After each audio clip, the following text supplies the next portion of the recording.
Budameru tension పెడుతోంది. విజయవాడను వణికిస్తోంది. ఎప్పుడు ఉప్పొంగుతుందో, ఎప్పుడు ఉగ్రరూపం దాల్స్తుందో, ఏ సైడ్ నుంచి ఏ వరద వచ్చి ప్రాణాలు మింగేస్తుందో తెలియక జనం బిక్కుబిక్కుమంటున్నారు. ఇప్పటికే గండ్లు పడగా వాటిని పూడ్చేందుకు ఆర్మీ రంగంలోకి దిగుతోంది. బుడమేరుకు మళ్లీ వరద పెరుగుతోంది. ఇప్పటికే బుడమేరు విజయవాడను ముంచెత్తగా ఇప్పుడిప్పుడే వరద కాస్త తగ్గింది.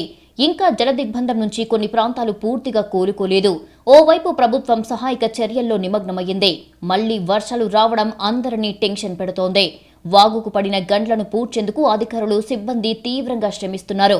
ఒక్కో గండి సుమారు 50 సెంటీమీటర్లకు పైగానే ఉండటం, వరద కూడా ఉధృతంగా ఉండటంతో వాటిని పూడ్చటం సవాల్గా మారింది.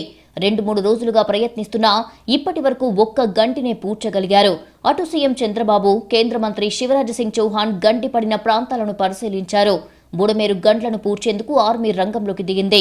ఇవాటి నుంచి గండ్లు పూడ్చే పనుల్లో ఆర్మీ పాల్గొంటుంది. ఇప్పటికే 40 మందితో కూడిన ఇండియన్ ఆర్మీ ఇంజనీరింగ్ విభాగానికి చెందిన బృందం నిన్న విజయవాడకు చేరుకుంది.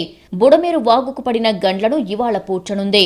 बुड़मेरू ब्रीच है, जल्दी वो बंद हो उसके लिए आर्मी जैसा आपने बताया कॉल की गई है और वो जल्दी पहुंचने वाली है, क्योंकि उस पानी का जब तक वो पानी बंद नहीं होगा तो ये संकट यहाँ बना रहेगा और कुछ प्रश्नों पे और विचार करना पड़ेगा. అన్నీ ఎక్స్ప్లెయిన్ చేశాం. కేంద్రానికి రిపోర్టులు పంపిస్తున్నాం. ఈరోజు బ్రీచ్ని క్లోజ్ చేయడానికి ఆర్మీ కూడా వస్తున్నారు. వాళ్ళు కూడా 8 గంటలకు వచ్చి మనం చేసే ఎఫర్ట్స్కి వారి యొక్క బెస్ట్ ప్రాక్టీసెస్ కానీ బెటర్ ఎక్విప్మెంట్తో వస్తున్నారు. ఎన్ని ప్రయత్నాలు చేయాలనో అన్ని ప్రయత్నాలు చేస్తున్నాం. అన్ని విషయాలు కేంద్ర మంత్రి గారు చూశారు. నేను ఎప్పటికప్పుడు మీకు ఎక్స్ప్లెయిన్ చేస్తున్నాను. బుడమేరుకు పడిన గండ్లను పూడిస్తే వరద తగ్గుముఖం పడుతుంది.